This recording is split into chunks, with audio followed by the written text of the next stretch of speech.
শীতল যুদ্ধের সময় থেকেই আর্কটিক বা সুমেরু অঞ্চল ছিল বিশ্বের বড় বড় শক্তিগুলোর নজরদারি আর সামরিক প্রস্তুতির এক গোপন জায়গা। বরফে ঢাকা এই শান্ত অঞ্চলটি আসলে যুক্তরাষ্ট্র ও তৎকালীন সোভিয়েত ইউনিয়নের আধিপত্য বিস্তারের একটি প্রধান মঞ্চ হিসেবে কাজ করত। দীর্ঘ সময় পর সেই পুরনো উত্তেজনা আবারও ফিরে এসেছে। তবে এবার আলোচনার মূল কেন্দ্রবিন্দুতে রয়েছে গ্রিনল্যান্ড। ডেনমার্কের স্বায়ত্তশাসিত অঞ্চল গ্রিনল্যান্ডে যুক্তরাষ্ট্রের গোল্ডেন ডোম আকাশ প্রতিরক্ষা ব্যবস্থা স্থাপনের পরিকল্পনা ঘিরে এবার সরব হয়েছেন মার্কিন প্রেসিডেন্ট ডোনাল্ড ট্রাম্প। তবে এই উদ্যোগের বিরোধিতা করছে কানাডা। এমন অভিযোগ তুলে দেশটিকে কড়া ভাষায় আক্রমণ করেছেন তিনি। স্থানীয় সময় শুক্রবার সামাজিক যোগাযোগ মাধ্যম ট্রুথ সোশ্যালে ট্রাম্প লিখেছেন, গ্রিনল্যান্ডে গোল্ডেন ডোম স্থাপনের বিরুদ্ধে কানাডা অবস্থান নিয়েছে, অথচ এই ব্যবস্থা কানাডাকেও সুরক্ষা দেবে।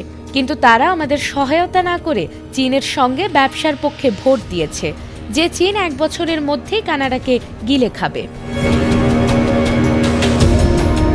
দ্বিতীয়বার প্রেসিডেন্ট হিসেবে শপথ নেয়ার পর থেকেই কানাডার বিরুদ্ধে ধারাবাহিকভাবে কঠোর অবস্থান নিয়েছেন ট্রাম্প।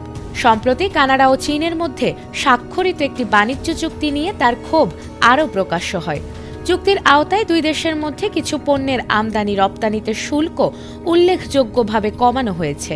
কানাডার প্রধানমন্ত্রী মার্ক কার্নি বেইজিং সফরে গিয়ে এই চুক্তি সম্পন্ন করেছেন।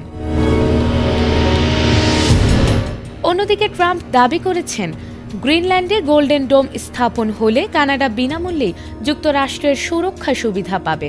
তিনি আরও বলেছেন, কানাডা তাদের কাছ থেকে অনেক কিছু ফ্রি পায়, যুক্তরাষ্ট্রের কারণেই তারা টিকে আছে। তবে ট্রাম্পের এই বক্তব্য সরাসরি প্রত্যাখ্যান করে কানাডার প্রধানমন্ত্রী জানিয়েছেন, কানাডা যুক্তরাষ্ট্রের দয়ায় বেঁচে নেই, তারা সফল কারণ তারা কানাডিয়ান। বিশ্লেষকরা মনে করছেন, জলবায়ু পরিবর্তন আর ভূ রাজনৈতিক গুরুত্বের কারণে গ্রিনল্যান্ডকে ঘিরে পরাশক্তিগুলোর এই নতুন প্রতিযোগিতা বর্তমান বিশ্বের এক বড় চিন্তার বিষয় হয়ে দাঁড়িয়েছে। নাজমুন নাহার জান্নাত, এটিএন বাংলা।